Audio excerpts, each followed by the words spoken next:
नमस्कार, मेरा नाम कंथेश अग्रवाल है। आपको मेरे वीडियोस पसंद आ रहे हैं तो उसे लाइक, कमेंट एंड सब्सक्राइब करिए। आइए आज हम बात करेंगे संतों का जीवन पर क्या प्रभाव पड़ता है। संतों का जीवन पर, संतों के प्रभाव से जीवन में हर्ष और उल्लास बढ़ता है। इंसान के जीवन में आनंद आता है। जैसे बारिश के बाद धरती पूरी हरियाली से भर जाती है। बारिश के बाद जैसे धरती हरियाली से भर जाती है, वैसे ही संतों के प्रभाव से इंसान के जीवन में आनंद आ जाता है। ये आनंद स्थायी है, इस लोक में भी और परलोक में भी। जैसे आप नदी के किनारे बैठते हैं, नदी के किनारे बैठते ही वहाँ की ठंडी हवा से आपका शरीर एकदम रोमांचित और आनंदित हो जाता है। आपको कुछ भी नहीं करना पड़ता।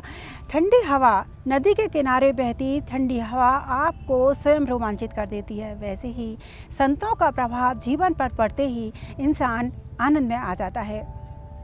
इंसान के ऊपर किसी भी संगति का असर वैसा ही पड़ता है जैसा वो रुख करता है। जैसे बारिश की बूंद जब गर्म तवे पर पड़ती है तो वो अलोप हो जाती है, यानी कि उसका अस्तित्व खत्म हो जाता है, वो गुम हो जाती है।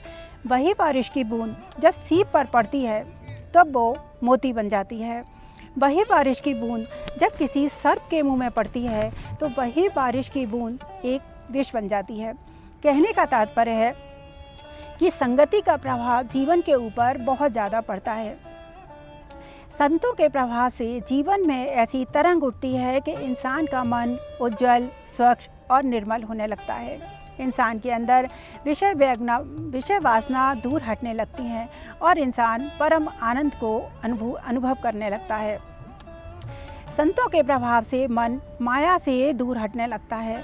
संतों का प्रभाव जीवन में एक प्रकाश की तरह होता है। जैसे आप किसी रास्ते पर चल रहे हैं और उस रास्ते पर अंधेरा है तो आप रास्ता भटक सकते हैं, लेकिन उसी रास्ते पर यदि आपको कोई लालटेन, कोई दिया, किसी तरीके से कोई प्रकाश दिखा दे तो आप भटकता हुआ रास्ता भी सही रास्ते पर चल सकते हैं।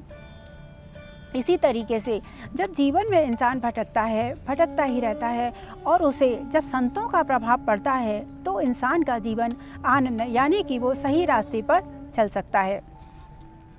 विश्वामित्र तपस्वी थे और वशिष्ठ जी सत्संगी थे।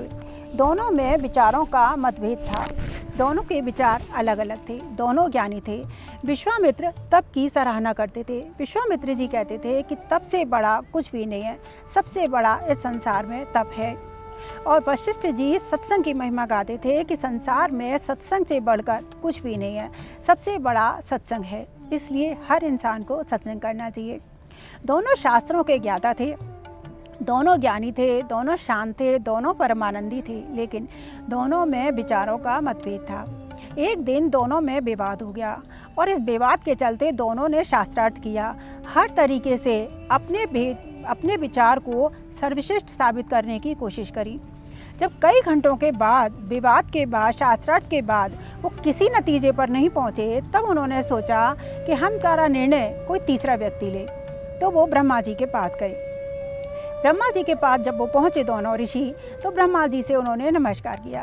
ब्रह्मा जी ने उनको आदर सत्कार से बिठाया, उनका स्वागत किया और बोले, मैं तुम्हारा न्याय, यहाँ पर न्याय नहीं हुआ करता, तुम न्याय के लिए शिव जी के पास जाओ। तब दोनों ऋषि ने ब्रह्मा जी को नमस्कार किया और शिव जी के पास पहुँचे। कैलाश पर्वत पर भगवान शिव वृक्षशाला बिछाए आराम से ध्यान में बैठे थे। जब उन्होंने दोनों ऋषियों को आते देखा तो दोनों ऋषियों ने भगवान शिव को नमस्कार किया। नमस्कार दोनों ने स्वीकार किया। फिर उसके बाद उनकी दोनों की बातें सुनी। शिव जी बोले, मैं तुम्हारा न्याय कर तो सकता हूँ, लेकिन जो मैं न्याय करूँगा एक के अनुकूल होगा और एक के प्रतिकूल होगा। तुम एक काम करो, तुम भगवान विष्णु के पास जाओ, क्योंकि वो महान व्यक्तित्व हैं और तुम्हारा न्याय अच्छे से कर देंगे। तो वो दोनों ऋषि विष्णु जी के पास गए। विष्णु ने उन दोनों का स्वागत किया। वो भगवान विष्णु को बताया कि वो मर्यादा पुरुषोत्तम है, उनके पास जाओ। भगवान विष्णु ने दोनों ऋषियों का स्वागत किया और दोनों की बातें बड़े ध्यान से सुनी। दोनों की बातें ध्यान सुनने के बाद भगवान विष्णु बोले, मैं तुम्हारा न्याय कर तो सकता हूँ, लेकिन मुझसे भी अच्छा न्याय शेषनाग जी करेंगे। तुम एक काम करो, शेषनाग जी के पास जाओ वो तुम्हारा न्याय बहुत अच्छा कर देंगे। तब दोनों ऋषियों ने भगवान विष्णु को सादर प्रणाम किया और पाताल लोक आ गए। पाताल लोक में आकर उन्होंने देखा कि शेषनाग जी संपूर्ण पूरी धरती को अपने सिर पर उठाए सहस्त्र मुखों से भगवान के नाम का वर्णन कर रहे हैं। ये इंसान को ज्ञान होना चाहिए कि ये पूरी धरती शेषनाग जी के ऊपर टिकी हुई है। शेषनाग जी ने कहा, दोनों की बातें ध्यान से सुनी, उनका नमस्कार स्वीकार किया, फिर बोले, तुम देखते हो मेरे ऊपर पूरी धरती का बोझ है, लेकिन मैं फिर भी तुम्हारा न्याय करूंगा। बस तुम कुछ मिनट के लिए इस धरती को अपने ऊपर रख लो, इस धरती का बोझ तुम अपने ऊपर रख लो। विश्वामित्र जी ये बात सुनते ही क्रोध में आ गए और बोले, मैंने इतनी तपस्या करी है, इस तपस्या से मैं इस धरती को अपने ऊपर उठा लूँगा। और उन्होंने उस धरती को अपने ऊपर उठा लिया। जैसे ही कुछ सेकंड बीते थे कि वो एकदम घबराकर बोले, मैं इस धरती का बोझ नहीं उठा सकता। तब सहस्त्रार शेषनाग जी बोले, वशिष्ठ जी अब आपकी बारी है। वशिष्ठ जी ने बड़े प्यार से और ध्यान से कहा, मैंने पूरे जीवन निष्काम सत्संग किया है, निष्काम सेवा की है, सत्संग किया है।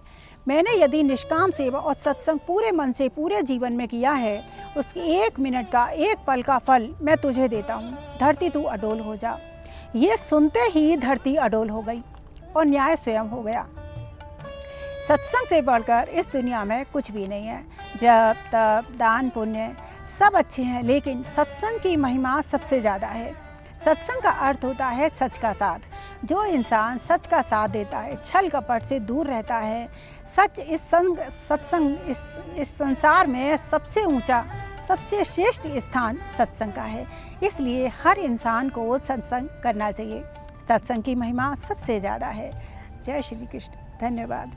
आज के लिए इतना ही। अगली बार फिर हम किसी और विषय पर चर्चा करेंगे।